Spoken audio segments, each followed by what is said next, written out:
subrayar,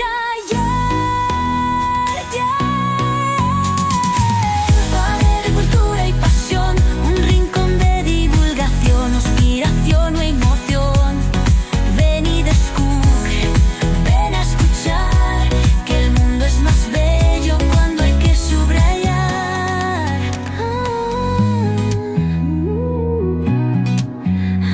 Muy buenos hijos de Bradbury, ¿qué tal estáis? Espero que estéis de maravilla. Ya se acerca el veranito, ya tenemos el calor aquí. En el norte es insoportable todo el calor que está haciendo. La verdad es que el verano ha entrado de una manera titánica.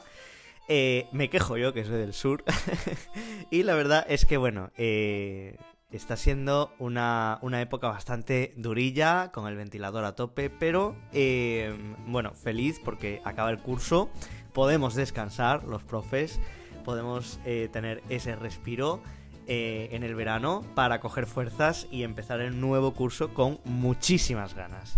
Y como no, pues llega mucho más contenido, mucho más programas, muy satisfecho de pues ir sacando cositas para que vosotros aprendáis y seguir divulgando, que a fin de cuentas pues es la misión principal de este podcast, ¿no? Que conozcáis, que aprendáis de una forma amena y de una forma entretenida, ¿no?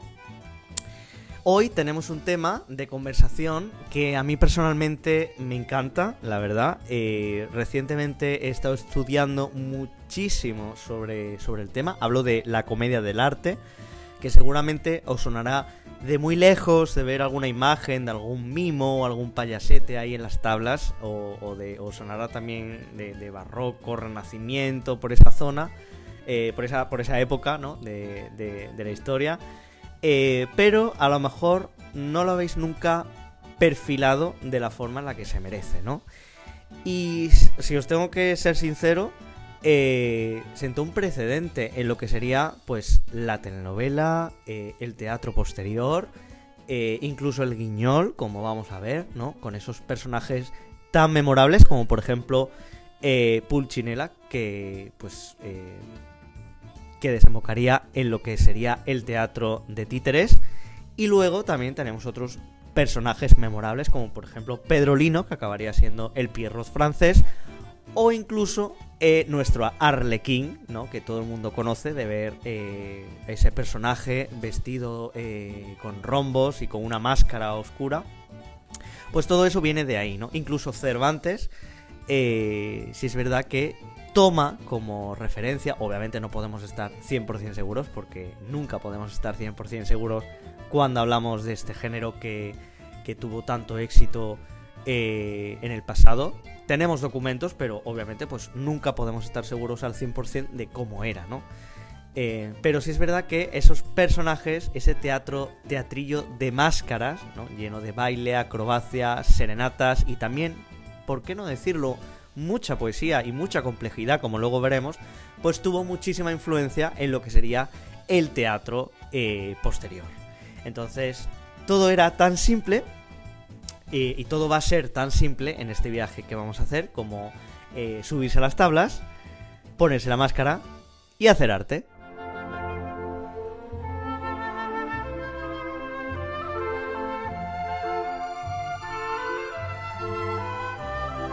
El género nació en Italia, el teatro italiano, que como antes hemos dicho, va a sentar el precedente de lo que sería el teatro posterior. Luego iría a Francia, España, Inglaterra, otros sitios de Europa. Pero sí es verdad que con el tiempo pues va a perder un poco su esencia, sobre todo cuando la palabra ya no es del actor, ¿no? Porque el actor tenía un gran papel en la comedia del arte. Básicamente, como luego vamos a ver, escribía sus propios guiones y sus propias secuencias, ¿no? de actuación.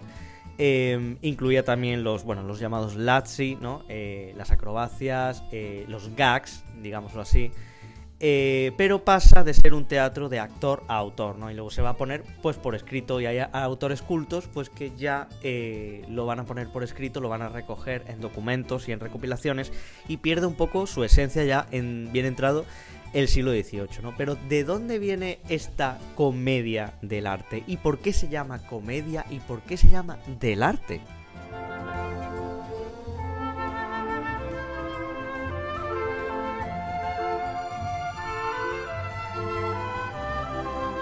Bueno, pues el primer término, la verdad es que comedia, bueno, todos más o menos lo conocemos, ¿no? Comedia viene de, pues, de la comedia, ¿no? Del arte de hacer reír, ¿no? De una representación dramática, ¿no? Del arte es un poco más complejo de entender porque no se refiere a del arte de artista, ¿no? Que al fin y al cabo sí es verdad que eran artistas porque no solamente recitaban y actuaban, sino también bailaban y utilizaban muchísimas herramientas teatrales, ¿no? Que luego pues iremos viendo, sino que se llamaba del arte porque en verdad era una profesión. Ser actor en la Edad Media era algo bastante pues dificultuoso, ¿no? Estaba muy mal visto, y la comedia del arte lo que hizo fue dignificar ese trabajo del actor, ¿no? Ese trabajo que nació entre los gremios, ¿no? Entre los artesanos de las ciudades. Entonces, es ahí donde vemos del arte como una revalorización de lo que sería la profesión de actor, ¿no? Del teatro sobre las tablas, ¿no? Que nace del pueblo para el pueblo, pero sí es verdad que tenemos ahí un matiz profesional, sindical, sobre todo en su origen, que hace que del arte pues no se refiera a artístico solamente, sino también a gremial. Sabemos que la comedia del arte tenía esta característica porque casualmente en 1545 pues una serie de actores, esto pues se sabe porque se encontró el documento fechado en ese año, una serie de actores, creo recordar que fueron concretamente 8 o 9, se reunieron y firmaron ante el notario de la época pues una especie de contrato donde se reunían las condiciones para representar las obras en la compañía, ¿no? En esa compañía de actores. Entonces había matices muy importantes porque, como hemos dicho, se dignificaba la profesión de actor, llegando incluso pues a hacerse cargo del actor que, por ejemplo, enfermaba, pues se ponía por escrito que los demás se tenían que hacer cargo. Esto lo vemos como una especie de avance, de evolución, porque como hemos dicho, el ser actor no era tarea fácil, y el hecho de que estuvieran respaldados por este apoyo, ¿no? Administrativo, pues la verdad es que se agradecía, la verdad. Entonces tenemos ese matiz de ese contrato que apareció en 1545, donde se hacía hincapié en una especie de seguro en caso de que el actor pues enfermara, y también se hacía hincapié en que el año anterior, entonces sabemos que ya hubo más contratos, que este se descubrió el primero pero no fue el primero. En ese contrato se hacía hincapié también en que había que dejar ciertas licencias que los actores se habían tomado y que creaban como mal rollo dentro de la compañía, y que por supuesto estaban hablando de las apuestas, ¿no? Porque al fin y al cabo los actores pues eran gente de la calle y estaban en contacto pues con las posadas, como luego veremos en personajes tan míticos como Brighella, por ejemplo, y estaban en contacto con pues las gentes de los bajos mundos, ¿no? De las zonas marginales y de las zonas comerciales de la ciudad. Este tipo de teatro tenía muchísima improvisación. De hecho, se le conocía como comedia al improviso, porque una de las grandes técnicas utilizadas fue precisamente esa, la improvisación. Luego veremos que los actores tenían como un guión general, una especie de esquema, que luego veremos, el canovacho, y luego también, pues cada actor complementaba ese canovacho que servía para todos, ¿no? Un poco, pues con su carpeta, lo que ellos llamaban el zibaldone, y tenían pues sus apuntes que iban recogiendo e integrando en el esquema. Aunque se tacha a este género de improvisado, sí es verdad que hoy en día se sigue defendiendo. Por ejemplo, el actor y pedagogo teatral Fabio Mangolini pues defiende que había trabajo detrás de todo ello, que todo no era una improvisación al uso, ¿no? Que había una logística sólida que hacía que la comedia pues no fuese del todo improvisada. Y ahí están, por ejemplo, los tomos que el maestro cita, los de Vito Pandolfi, donde se recogen textos pues de la época, donde vemos que es todo mucho más complejo que una mera improvisación, ¿no? Que luego también veremos que la improvisación pues tiene su que hablar, porque improvisar no es lo mismo que salir ahí e inventártelo todo, ¿no? Entonces pues luego veremos que hay diferencias. Obviamente, pues si todo hubiese sido improvisado, pues se hubiese perdido la condición oral de las obras, ¿no? Obviamente, pues había cosas que se recogían por escrito y que luego hay autores cultos, ya en el siglo XVIII, pues que sí hacían obras enteras de los personajes de la Comedia del Arte, ¿no? Pero insisto en que la esencia de la Comedia del Arte era pues un poco más genuina, ¿no? De que los actores improvisaban con sus carpetas, con el guión básico que tenían, y el batiburrillo de todo eso pues hacía la magia en las tablas, ¿no? Cuando te ponías la máscara y cuando improvisabas pues varias escenas, ¿no? Esto nos hace llegar a la conclusión de que había varias comedias del arte, porque al fin y al cabo lo más, a mí me parece lo más maravilloso de este género es que los actores veían el esquema visual y, bueno, utilizaban sus recursos para, al fin y al cabo, hacer suya la escena, hacer suyo el teatro, ¿no? Salir, entrar, hacer sus chistes, hacer sus acrobacias y no que esté todo prefijado, ¿no? Entonces podemos hablar de varias comedias del arte porque luego esto se perdió.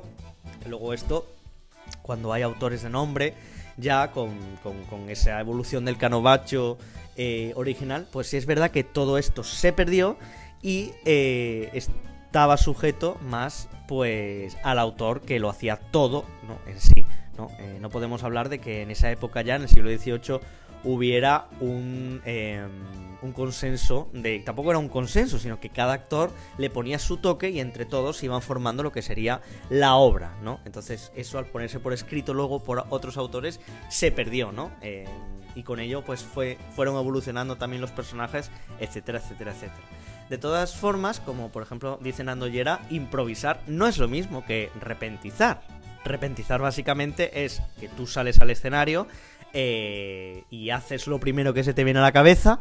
Obviamente te puedes salir bien o mal, pero directamente te lo inventas en el acto, ¿no? Como vas haciendo cosas, pero en ningún momento las vas pensando, te va saliendo sobre la marcha y obviamente pues te va saliendo peor o mejor. No es lo mismo, dice Llera, que improvisar. Que improvisar sería tener una serie de herramientas que tú tienes, él pone la metáfora de una mochila, que tú tienes en una mochila y que cada día las colocas en un sitio diferente de pues la función, ¿no? Entonces eso es improvisar. Como vemos, lleva cierto trabajo porque tú tienes un bagaje, ¿no? Unas herramientas que tú luego pones en práctica de forma diferente sobre el escenario según la situación que se dé, ¿no? Entonces hay que diferenciar bien entre repentizar, que es un poco más más imaginativo en el momento, más repentino, ¿no? Como dice la palabra, a improvisar, que lleva una complejidad detrás, ¿no? No todo el mundo, o sea, todo el mundo puede repentizar, salga bien o mal, y no todo el mundo puede improvisar, ¿no? Eso es lo que quiero dejar bien claro que él dice, ¿no? Y que así es. ¿Y cuáles son estas herramientas, estos recursos que tiene el actor para poder llegar a esa improvisación sobre las tablas y hacer reír, hacer que el público se encariñe con esos personajes entrañables, esos enredos sobre el escenario?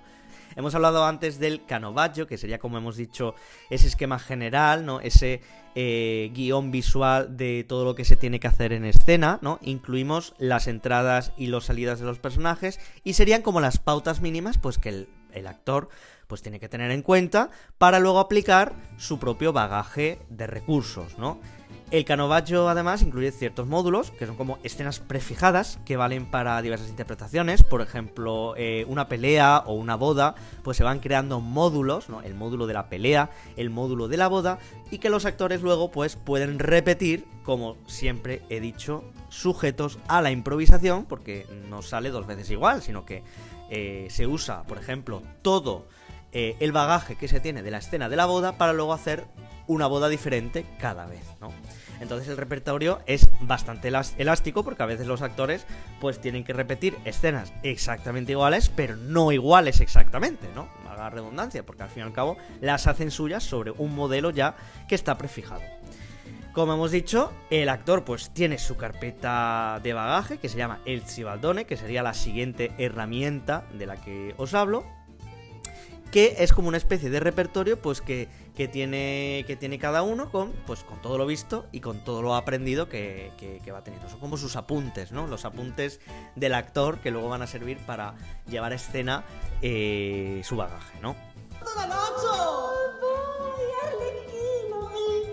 Ai, il mio sposo! La mia sposa! Ma che carino! Bellina! Ma che piacere! Oh, che consolazione! Ma quando siete arrivato? Come la cosa? Andiamo in casa di andiamo! Ma di produrvi in casa che io dico una parola alla mia padrona perché non so se me la consentirà. Ho da parlare anche con il patrono! Ah, voi aspettatemi qua che subito torno. Ma che bella! Mi sono tutto contento! La Comedia del Arte, de hecho, era un teatro muy físico, porque se tocaban instrumentos, se incluía baile, incluso acrobacias, y es ahí donde entra en juego los llamados lazzi, que eran como pequeños números prefijados que tenían los actores, ya sea individual o por parejas, con compañeros, que tenían componente cómico y acrobático. Por ejemplo, uno de los actores más entrañables de la Comedia del Arte, que era Arlequín, incluía siempre un lazzi en su repertorio, que siempre conllevaba pues una pedorreta, un juego acrobático, un juego de palabras, un movimiento bufonesco, etcétera, etcétera, etcétera. También estaba lo que se llamaban tiradas, que eran como fragmentos memorizados de algo conocido por todo el público. Y es ahí donde el actor pues comparte el mismo código con el público, al fin y al cabo, porque es donde se lo gana. Incluso existía esa capacidad de recitarlo o incluirlo en el repertorio, pero lo deformaban hasta la sátira, hasta la burla, hasta el humor, ¿vale? Imaginaos pues que estéis viendo un musical o una obra de teatro y hacen una referencia pues al reggaetón, ¿no? Pues algo que conocemos perfectamente o que es viral, ¿no? Hoy en día que lo podemos pues relacionar con las redes sociales. Yo me acuerdo que cuando fui a ver el musical de Aladín, ¿no? Pues el genio, que es como el personaje más humorístico de la obra, pues siempre hacía como un gag, ¿no? Como una broma a eso, al reggaetón o a algún vídeo viral de TikTok, ¿no? Pues eso podría asemejarse con lo que estamos hablando, ¿no? Los personajes de la Comedia del Arte son, hemos dicho, entrañables, son muy queridos, pero son arquetípicos. Al fin y al cabo, pues representan los clichés, ¿no? Que ya vienen dados desde la antigüedad clásica. Por ejemplo, Pantalones representa al viejo avaro, que luego se va a encontrar también en Molière. Arlequín al típico bufón. Parece bobo, pero en realidad es muy inteligente, ¿no? Las mata callando. Luego tenemos también el perfil de los enamorados, ¿no? Pero todo esto pues ya lo encontramos en la tradición anterior. Lo que pasa es que la Comedia del Arte es como que se transforma de una forma, que se inmortaliza de una forma muy muy buena con el público, además, porque el código que mantiene el actor con el público para ellos es sagrado, además, ¿no?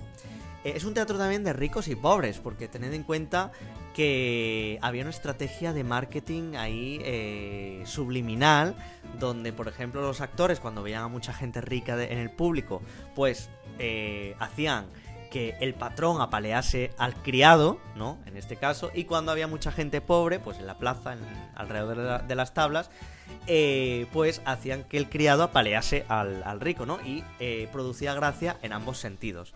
Tened en cuenta que estamos hablando pues de un teatro eso, de mezcla, que al fin y al cabo es lo que era el carnaval, ¿no? El carnaval era un sitio donde los pobres y los ricos pues no se diferenciaban, ¿no? Con las máscaras. Entonces era un poco eso. También había muchísima estrategia de, jolín, tengo que hacer una obra de teatro que se ría el público, ¿no? Me tengo que ganar el público porque mañana tengo que comer, ¿no? Entonces había también un componente implícito y subliminal de marketing en eso, ¿no? Hay una frase que me gusta mucho de Nando Llera que dice que la comedia empieza cuando ya la tragedia no da más de sí, ¿no? Cuando ya acaba la tragedia. Entonces, dentro de toda esa risa, pues siempre había un componente también económico y social de que pasaban hambre, ¿no? De que eran actores y que estaban muy mal pagados, ¿no? Entonces había siempre un componente subliminal.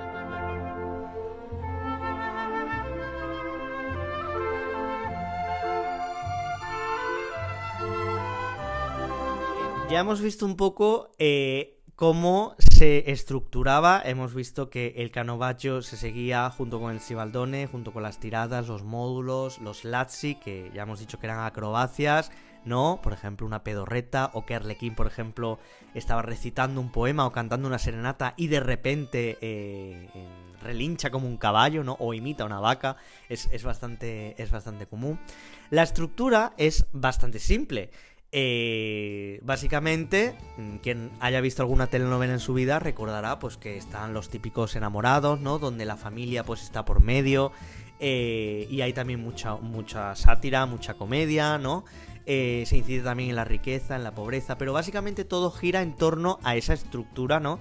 A esa estructura de dos enamorados pues que no pueden estar juntos porque las familias pues no quieren, ¿no? Al fin y al cabo siempre acaban cediendo y siempre hay enredos y gente de por medio. Entonces eso es lo verdaderamente cómico, ¿no? Para que no nos perdamos un poco, pues yo os he puesto aquí un esquema, ¿vale? De toda esta maraña de personajes para ir contando la trama al mismo tiempo pues que vamos hablando de ellos, porque ya os digo que merece muchísimo la pena hablar de todos estos personajes que luego pues van a tener influencia en otros que van a venir en la literatura, en el cine, en el arte, en todo tipo de artes, ¿no? Porque, bueno, como hemos dicho, la comedia del arte es una comedia, es una obra, o sea, es un género interdisciplinar, ¿no? Hay muchísimo baile, muchísimas canciones, muchísimos instrumentos, muchísima poesía, muchísima mímica, o sea, hay básicamente de todo. Yo creo que los actores terminaban un poco cansados, ¿no? De tanto moverse sobre el escenario, sobre todo, por ejemplo, Arlequín, que estaba todo el rato moviéndose y haciendo gracia y haciendo acrobacias. Y decía muchas veces más con su manera de bailar y manera de moverse que con su lengua. Entonces, pues acababan, la verdad es que muy, muy cansados esta gente. La Máscara, de hecho, era el ejemplo perfecto de, como hemos dicho, la interdisciplinariedad de la comedia, ¿no? En estos teatrillos se improvisaba, se hablaba, pero también se bailaba, se cantaba y se hacían juegos. De hecho, la integración de todas estas serenatas y madrigales sentó el precedente de lo que sería luego la comedia armónica, que acabaría siendo la ópera, ¿no? Como la conocemos hoy. Y estos gags, estos lazzi, que hemos dicho, estas improvisaciones acrobáticas o chistes con movimiento, eran típicos pues de cada personaje, de cada máscara. Su carácter pues quedaba codificado de manera que el público, cuando salía ya una máscara, sabía el personaje que había que interpretar, ¿no? Estaba como muy codificado. Entonces dejabas de ser persona para meterte dentro de la máscara que te absorbía e interpretabas ese papel, ¿no? La gente ya sabía que la máscara qué potencia tenía y cómo iba a actuar, ¿no? Pues como os he dicho, para entender este bestiario de personajes de la comedia del arte, pues vamos a diferenciar dos grupos. Por un lado tenemos a los viejos o los amos, ¿no? Que eran pues gente poderosa, de cierto estatus, pero que no se libraban ni de la sátira ni de la parodia, ¿no? Tenemos, por ejemplo, a estos tres que os voy a poner a continuación, que eran Pantalone, ¿no? Dottore, el doctor en español, y el capitán, o en italiano, il capitano, ¿no? Formaban, como luego vamos a ver, el triángulo satírico del poder, que es lo que llaman César Oliva y Francisco Torres Monreal a este grupo de viejos o amos, ¿no? El triángulo satírico del poder.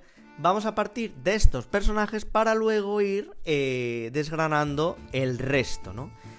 Por ahora solamente tenéis que saber que estaban contrapuestos a los llamados sani o criados, ¿no? De un estatus más vulgar, que estaban además en continua interacción con los amos, con los viejos, y que son los más memorables del género, ¿no? Todo el mundo conoce a Pierrot, todo el mundo conoce a Arlequín, a Colombina, ¿no? Pero Pantalone, Dottore y Capitano, que hemos dicho que son como el triángulo de amos, pues no dejan de ser tampoco importantes, son muy importantes. Pantalone, que es el primero que tenemos aquí, pues representaba en el triángulo el poder económico. Era pues el rico comerciante veneciano, ¿no? Hay que tener en cuenta pues que Venecia era el centro de la economía de la época. De hecho, hay los criados, la gente, los muchachitos, ¿no? De criados humildes, ¿no? Que acababan en Venecia, pues venían del noroeste para buscarse la vida aquí, ¿no? Y de ahí va a surgir la idea de criado, de Tzani, ¿no? De este jovencito pícaro que se va a enfrentar a ese amo, ¿no? Pantalone es el típico viejo avaro, presumido, seductor, pero bueno, pues como es un anciano, pues siempre queda en evidencia por los achaques de la edad. Tenía una hija o un hijo, que normalmente formaba parte de la pareja de enamorados, es decir, los protagonistas de la trama de esta obra, sobre los que giraba la acción, y aunque al principio, como hemos dicho, se oponía a la relación, siempre acababa cediendo. Esto, obviamente, os suena a Romeo y Julieta o a Shakespeare, ¿no? Porque además Shakespeare pues tuvo muchísima influencia de la comedia del arte, ¿no? Hay que tener en cuenta que Cervantes, Lope de Vega, Shakespeare, pues eran muy seguidores del género y obviamente, pues ellos observaban y cogían ideas para luego hacer sus obras, ¿no? Esto hay que tener en cuenta siempre, ¿no? Que de la mejor influencia de la que bebían era la calle, al fin y al cabo, ¿no? Luego tenemos el personaje, uno de los que a mí me gusta muchísimo porque, está muy relacionado con el mundo del conocimiento. Tenemos el personaje del doctor, ¿no? O dottore, ¿no? Que representaba en el triángulo que tenemos aquí, pues el poder intelectual de los tres, ¿no? Que antes hemos mencionado. Y con doctor no me refiero a medicina, pues puede ser, pues doctor, se refiere al alto grado universitario, ¿no? Al doctorado, doctor, ¿no? Que podría ser perfectamente de derecho. De hecho, el doctor es un personaje que siempre está hablando mucho, ¿no? Habla de una forma muy culta, muy enrevesada, confunde todo el rato a los personajes con su forma cultísima de hablar, pero en realidad no dice nada. De hecho, ahí radica su gracia, ¿no? Que siempre habla en latín, ¿no? Viene de Bolonia, que es una de las ciudades donde se encontraba una de las universidades más antiguas del mundo, Bolonia, ¿no? Entonces habla pues de forma culta, de forma como un profesor pues muy estimado, ¿no? Pero al fin y al cabo no dice nada, porque habla un latín macarrónico que no entiende nadie y que solo confunde a las personas. Entonces pues de ahí radica su sátira, ¿no? De este pedante que era el doctor, porque era eso, en verdad, era un pedante pues que no aportaba nada, porque siempre hablaba en latín y muy culto y no se le entendía, pues solía ser vecino de Pantalone y hablaba con palabras, ya os digo, muy técnicas, ¿no? Pero yo creo que era más ignorante que erudito, ¿no? Si se me permite la licencia. Siempre andaba diciendo frases como lo que no es verdad es simplemente mentira. Imaginaos pues esa coletilla al final de cada parlamento y encima pues en latín, ¿no? Yo creo que la comedia radiaba en eso, ¿no? En que parece que dice mucho pero solo hace el ridículo.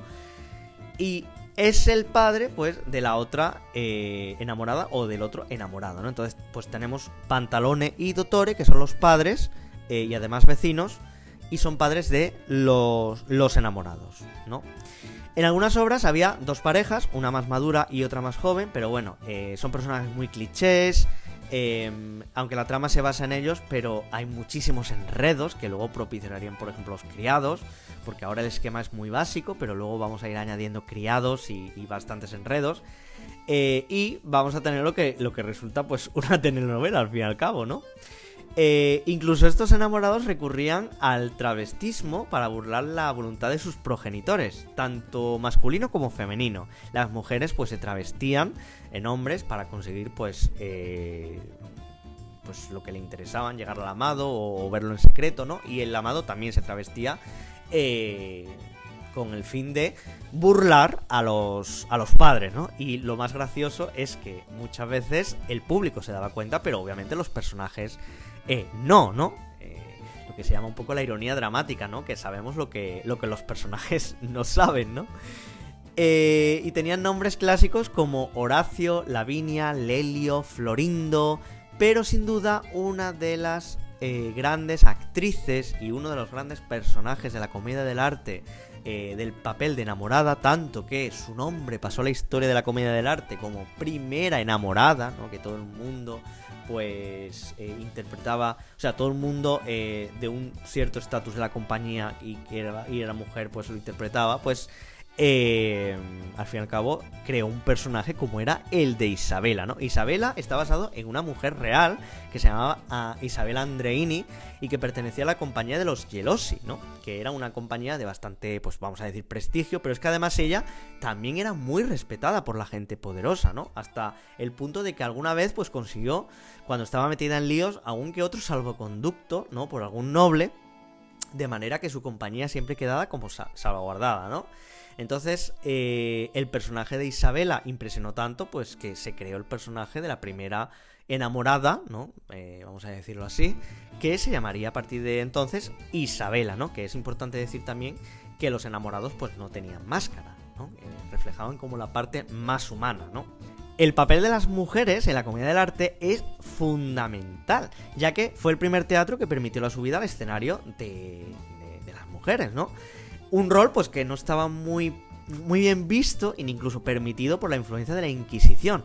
Además, era muy común en familias humildes, por ejemplo, que tenían muchas hijas. La primera, pues obviamente, le buscaban un buen marido, ¿no? Tenía que estar casada. La segunda, si tenías suerte, pues acababa en un convento, ¿no? De monja. Y la tercera, pues lo más probable es que buscara fortuna en la ciudad, acabara, por ejemplo, como criada en una casa de un señor, o incluso en los bajos fondos, como en la prostitución, ¿no? Hemos dicho antes que juntarse con actores antes no estaba muy bien visto, ¿no?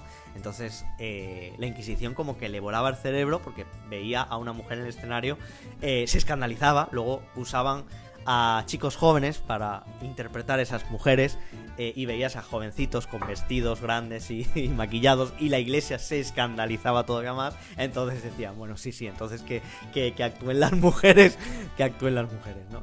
La enamorada normalmente era cortejada, fallidamente claro, por el capitán, o en italiano capitano, que luego derivarían otras versiones como Scaramouche o Scaramuccia, ¿no?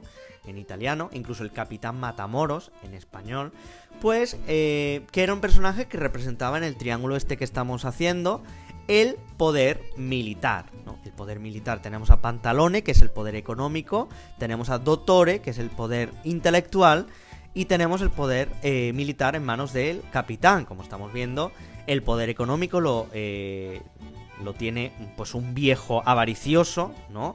El poder intelectual lo tiene un pedante que va de culto, pero no lo es un ignorante, es decir, lo contrario al conocimiento, la ignorancia.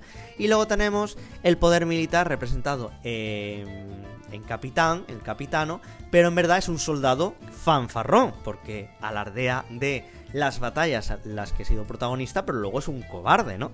Entonces veis la sátira que hay en cada papel, ¿no? Alguien que tiene un papel económico, pero en verdad pues es un avaricioso. Alguien que se supone que debe ser intelectual, pero es un ignorante. Y alguien que se supone que tiene que ser valiente, pero es un cobarde. Entonces tenemos la sátira a la sociedad italiana del momento, ¿no?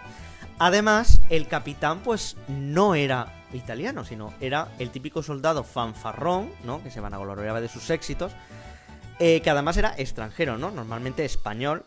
Y además es muy característico cómo se mueve por el escenario, cómo se movían los actores. No hemos dicho que Pantalone pues se movía como un gallo, ¿no? Como un viejo codicioso. Pues el capitán parecía que se movía sobre las aguas, ¿no? Como un zorro dando grandes zancadas, como si estuviese desafiando las olas del mar. No solamente recitaban, no solamente hacían la obra de teatro de forma verbal, sino que el lenguaje no verbal, los movimientos, los gestos, tenían siempre muchísima importancia y era muy característica de la máscara. Por supuesto, se llevaba mal el capitán con el enamorado, porque el capitán estaba interesado en cortejar al amante, y tanto Pantalone como Dottore pues le tienen miedo. Ya sabemos que Pantalone y Dottore, además de ignorantes y codiciosos, pues también son cobardes, ¿vale? Bien, ya tenemos el triángulo más o menos completo, faltaría completarlo con la presencia de este grupo de los criados, de los Zani, ¿no? Que representan como el estamento más bajo, y pues eran jovenzuelos que estaban basados en personajes reales, ¿no? Estas personas reales eran inmigrantes que acudían a Venecia, como hemos dicho, el centro de riqueza en esa época, donde buscarse la vida pues estaba asegurado. Venían de los valles de Bérgamo, que estaba al oeste de Venecia, para buscarse la vida. Esto de los dialectos va a ser también muy interesante luego, ¿no? Porque al fin y al cabo cada personaje representa un sitio de Italia. Entonces cada personaje tenía un dialecto de Italia. Vamos a ver que Pulcinella, por ejemplo, tiene acento napolitano, acento del sur. Pantalone tiene acento veneciano. Dottore tenía acento boloñés, el capitán tenía acento de fuera porque era extranjero, ¿no? Arlequín pues tenía acento de Bérgamo, entonces cada uno jugaba con esos acentos, esas bromas, y todos completaban su zibaldone, su carpeta de recursos, ¿no? Pues que tenían, ¿no? Como estaba diciendo, estos jovencitos, ¿no? Que la mayoría de ellos se llamaba Giovanni, ¿no? Que luego daría el nombre corto de Gianni, ¿no? Giovanni es como decir Juan, Gianni es como decir Juanito, Juanín, ¿no? Y al final pues se quedó como Zani, ¿no? Como evolucionó como Zani, perdón, que no lo pronuncio muy bien, pero básicamente es eso, ¿no? Es como decir Juanito, ¿no? Es como una especie de pícaro, ¿no? Que luego evolucionaría al criado, ¿no? Cuando se establece esa relación de patrón criado, ¿no? Y luego pues evolucionaría a servir, ¿no? A esa casa, ¿no? Con esa persona rica. Entonces tenemos que Pantalone tenía su criada, en ese caso Colombina, que era la novia de Arlequín, ¿vale? Que era el criado de la otra casa, ¿no? De la casa de Dottore, del doctor. Entonces vemos que cada amo pues tiene su criado, ¿no? Entonces vamos a hablar primero del más famoso, de Arlequín, ¿no? Seguro que todos recordamos su máscara y su típico traje de rombos, la manera en la que se mueve. Sí es verdad que evolucionó de una vestimenta más rústica hasta el colorido atuendo que todos pues sabemos, ¿no? El de rombos. Y se caracterizaba por no saber ni leer ni escribir, pero lo que es indiscutible es que es un personaje inteligente y astuto, porque se vale de su labia y muchas veces sus acrobacias, su físico hablaban más que su lengua, porque enredaba todavía más la situación a su antojo, ¿no? Hablaba más con su cuerpo que con su labia. Bueno, y algo que comparto bastante con él es que siempre tenía hambre y sentía pasión por la comida. De hecho, a veces era la única preocupación que tenía Arlequín, ¿no? El hecho de llenar el buche y ya está. Bueno, al fin y al cabo, ese caso está más que justificado, ¿no? Porque tristemente, pues al fin y al cabo es una persona necesitada, ¿no? Ese sano, esos sani, pues que eran pobres y que eran humildes. Como hemos dicho antes, recordando la frase del profesor Yera, la comedia está donde la tragedia pues ya no alcanza. Hemos dicho también que la novia de Arlequín, ¿no? Es Colombina, que muchas veces pues se llama Esmeraldina, ¿no? Estos nombres, estos personajes que estoy tipificando muchas veces tenían otros nombres, ¿no? Como hemos dicho, el capitán pues podía ser Escaramucha, el capitán Matamoros, Pantalones siempre más o menos era el mismo, ¿no? El Dottore también, pero sí es verdad que el grupo de los Zani pues iban cambiando de nombre, igual que el de los enamorados, ¿no? Pero siempre todos pues tenían su decoro, ¿no? Pues obviamente los enamorados eran elegantes, eran efímeros y tenían que tener pues nombre alto, ¿no? Pues Florindo, ¿no?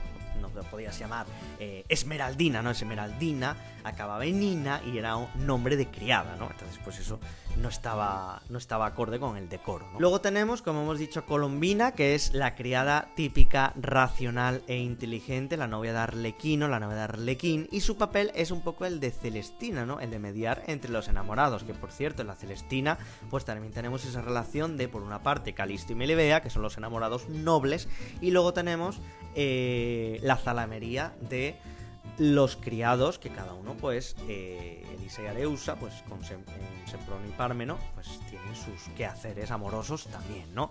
Y luego tenemos el personaje de Celestina pues que media entre ellos. Entonces ese personaje de Colombina pues va a mediar entre los enamorados protagonistas pues de la obra. Otro que encontramos es el de Pulcinella, y este os va a sonar muchísimo, viene del sur de Italia, normalmente de Nápoles.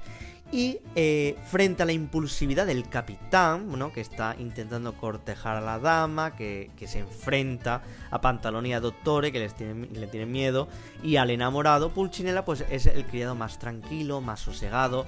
Además va vestido con un atuendo blanco, es feo, jorobado, tiene un gorro muy pronunciado, ¿no?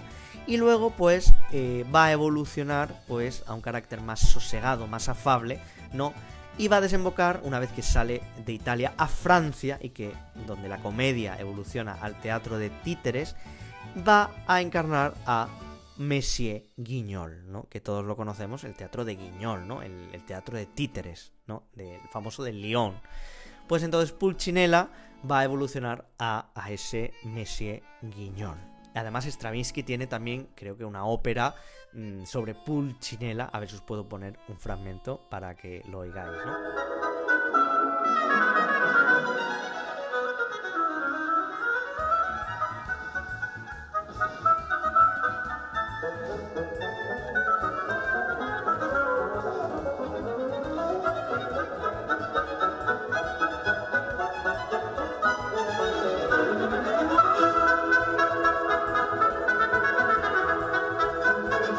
Luego tenemos otro criado, otro tzano, que fue Brighella, que es el prototipo del nuevo rico, ¿no? El tzano que ya no es tzano, que ya no es criado, y tiene su propio negocio en la plaza del pueblo, en la ciudad, como es una panadería, pues una posada, ¿no? Es astuto, pero es elegante y, por supuesto, aunque sea centrado, ya es una persona centrada, conserva su pasado de, pues, tzano, ¿no? De criado, conserva sus acrobacias, su picardía. Por supuesto, como es el posadero, pues interactúa con todos los personajes y propicia el enredo entre ellos, ¿no? Está todo el rato con su picardía, su malicia de antiguo criado, está picando a Pantalone, a Dottore y a todo lo que se pasa por la posada, aunque sí es verdad que a veces les ayuda, ¿no? Luego tenemos otro personaje bastante entrañable que todos conocemos por su versión posterior, que es Pedrolino, que es otro tzano que tiene una personalidad pues más ingenua, tranquila, inocente, y su característico atuendo de blanco le llevaría a evolucionar al entrañable personaje de Pierrot, ¿no? En Francia, que ya está bastante incrustado en la cultura popular como el mimo o el payaso melancólico que está enamoradísimo de la luna y que obviamente no habla, solo se comunica por mímica, y una terrible nostalgia ahonda en su personaje, ¿no? Tenemos ahí a Pierrot, que viene de Pedrolino, ¿no? De Pedrito, ¿no? De ese personaje sano de la comedia del arte. Hoy estamos viendo muchísimas cosas que vienen de la comedia del arte y que no sabíamos. Pues todo eso, Pierrot, los títeres, el teatro posterior, todo eso bebe Molière, Shakespeare, Cervantes de la comedia del arte. ¿Por qué digo que Cervantes bebe de la comedia del arte? Bueno, pues es verdad que se han encontrado paralelos entre los discursos de Arlequín y Don Quijote, ¿no? Sobre todo por el ideal romántico, ¿no? Ese amor exacerbado a la dama, ¿no? A la donna angelicata inalcanzable, como lo era Dulcinea para Don Quijote, que era un amor inalcanzable, ¿no? Y al mismo tiempo el personaje de Pulcinella, o Pulcinella o Pulcinella, se puede decir de las dos formas, pues se parece a Sancho Panza. De hecho ya lo vemos jorobado, gordo, ¿no? Bastante grotesco, su físico ya como que se parece mucho a Sancho Panza, ¿no? Pero si de verdad Cervantes toma inspiración de la comedia del arte, es por el Recueil Fossard, pues una recopilación de grabados, que yo creo que es la más importante, ¿no? En la génesis de la comedia, ¿no? Donde vemos grabados, sobre todo el 15, donde Arlequín aparece representado como encima de un burro, ¿no? Aparece representado como caballero andante, ¿no? Que además el asno era símbolo de la lascivia, ¿no? Hay como una parodización, ¿no? Una ridiculización del caballo esbelto, ¿no? Que tendría que ser Rocinante y no lo es en el Quijote, ¿no? Además, Pantalone, este viejo avaro, es este personaje viejo seductor fallido, pues es ridiculizado por los sani, por los criados, así como Don Quijote pues sale apaleado por los demás hombres y mujeres, pues que están cuerdos, ven la realidad como es, y obviamente cuando escuchan las barbaridades que Don Quijote dice por la boca, pues piensan que se está burlando de ellos, entonces pues le matan a palos. Recomiendo encarecidamente la obra, o al menos darle una segunda oportunidad, porque es una joya que habla de nosotros al fin y al cabo, ¿no? Yo siempre digo que cuando esa escena, cuando muere Don Quijote, es cuando muere el sueño, ¿no? De ese idealismo, de perseguir nuestros sueños, de perseguir nuestras esperanzas, ¿no? De que todo el mundo quiera ser un lugar mejor al que ayudar, ¿no? Y al fin y al cabo, cuando muere Quijote, muere esa locura donde podemos estar en nuestra cabeza bailando para siempre, ¿no? Entonces, recomiendo desde aquí el Quijote. Y luego, como he dicho, pues este esquema que vemos en pantalla, pues va a cambiar bastante, ¿no? Hasta incluir nuevos personajes, cambiar otros, pero siempre va a permanecer este esquema, ¿no? Este Canovaccio, pues que luego los personajes, los actores, van a nutrir con sus apuntes propios, y que, como he dicho, en el siglo XVIII pues va a perder fuerza por Carlo Goldoni, que Carlo Goldoni pues es un dramaturgo pues que hizo comedia del arte de una forma palaciega, ¿no? Que le quitó lo pueblerino, y en el momento en el que le quitó lo pueblerino a la comedia del arte, pues hundió el género, ¿no? Porque además quitó las máscaras, quitó las acrobacias, pero también es verdad que sabemos quién era quién, pues gracias a que él detalló los personajes, ¿no? De esta comedia del arte. Luego, por ejemplo, otros autores como Carlo Gozzi, pues intentó restaurar el género, pero sí es verdad que pues ya la daga pues estaba profunda y ya se perdió lo que era la autenticidad de la comedia del arte. Luego ya en el siglo XIX esta comedia pues se convierte en un teatro de cachiporra, no de títeres, y surgen ya los personajes, como hemos dicho antes, pues de Pierrot, que ya se destina solo a la pantomima, ¿no? Y ya pierde bastante lo que ya es otro personaje, ¿vale? Nuevo. Entonces, pues eso ya se pierde. Bueno, subrayartitos, espero que os haya quedado bastante claro el esquema de lo que era la obra de la comedia del arte, la obra dramática, sentó las bases de lo que sería la ópera, ¿no? Y del teatro, de la pantomima, de los mimos, incluso del arte circense, ¿no? Que luego se desarrollaría en los siglos XVIII y XIX, ¿no? Entonces, yo creo que es un género que sí es verdad que es improvisado, pero también es muy reflexivo, porque la originalidad, la esencia no radica en los personajes arquetípicos, ¿no? Sino en la forma en la que los actores daban vida a la máscara. Al fin y al cabo los hacían suyos y aportaban, gracias a su carpeta, a su zibaldone, pues aportaban su propia comedia del arte, ¿no? Entonces podemos hablar de muchas comedias del arte. No existe una sola, sino muchas comedias del arte. Al fin y al cabo, para disfrutar con Arlequín, Colombina, Pantalone, como hemos visto pues en los fragmentos que os he puesto, ¿vale? A mí me gusta, siempre que hablo de una cosa, hacer referencia multiartística, ¿no? Tanto de música como de arte, como pues eso, para que vosotros tengáis como referencias y pongáis cara a Pantalone, a Arlequino, aunque sea la triste mirada del siglo XX que tan manida y tan reducida está por culpa de que no tenemos documentos visuales de aquella época, ¿no? Hubiera sido pues una fantasía absoluta.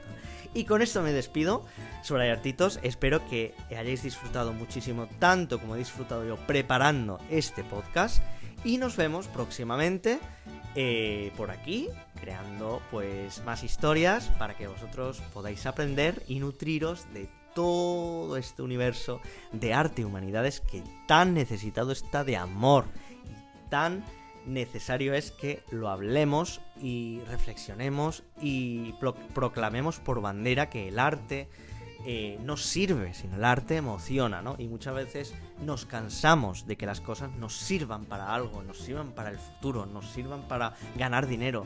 Eso harta. Tenemos que pararnos y tenemos que emocionarnos y que interactuar con la gente y sentir.